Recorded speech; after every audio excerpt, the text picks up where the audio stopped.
ഇന്ന് തന്നെ ഡൗൺലോഡ് ചെയ്യൂ. കാണൂ നിങ്ങളുടെ ഫേവറേറ്റ് ഷോസ്.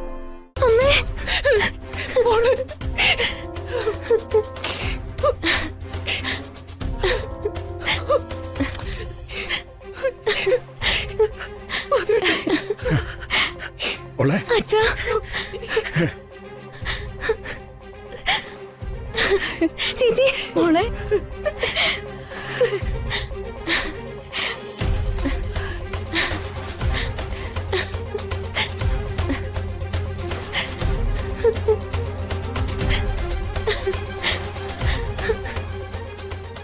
വർഷയുടെ പ്രേതമായിരിക്കോ?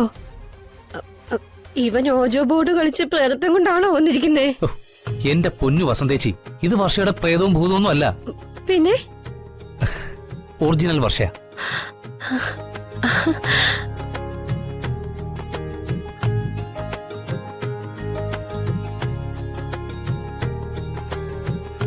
നിങ്ങൾ വിശ്വസിച്ചിരുന്നത് പോലെ അന്ന് വർഷ കൊക്കയിൽ വീണ് മരിച്ചിരുന്നില്ല.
എന്റെ പൊന്നു മോളെ, നിനക്കെന്നാലും ഇത്രയും കാലം ഞങ്ങളുടെ കൺവെട്ടത്തിൽ നിന്നൊക്കെ എങ്ങനെ മാറി നിൽക്കാൻ പറ്റി?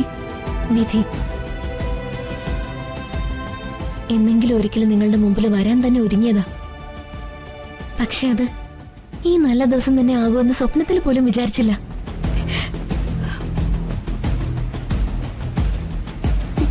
ദൈവം നമ്മളെ ഒരിക്കലും പരീക്ഷിക്കില്ലെന്ന് വീണ്ടും തെളിയിച്ചു.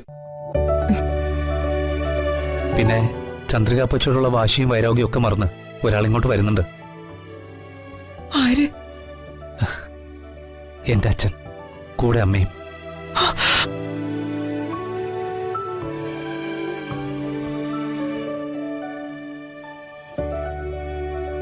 മാധവൻ നായർ അന്തസ്സുള്ള ആളാണെന്നും തന്റെ പെങ്ങളെ വിവാഹം കഴിച്ച് പോയതിനു ശേഷം എന്തൊക്കെ ബുദ്ധിമുട്ടുണ്ടായിട്ടും തന്റെ മുന്നിൽ വന്നിട്ടില്ല എന്നും പൊന്നുപോലെയാ എന്റെ അച്ഛന്റെ ഏക സഹോദരിയെ മാധവൻ നായർ നോക്കിയെന്നൊക്കെ ഒരിക്കൽ അമ്മയോട് പറയുന്നത് കേട്ടു.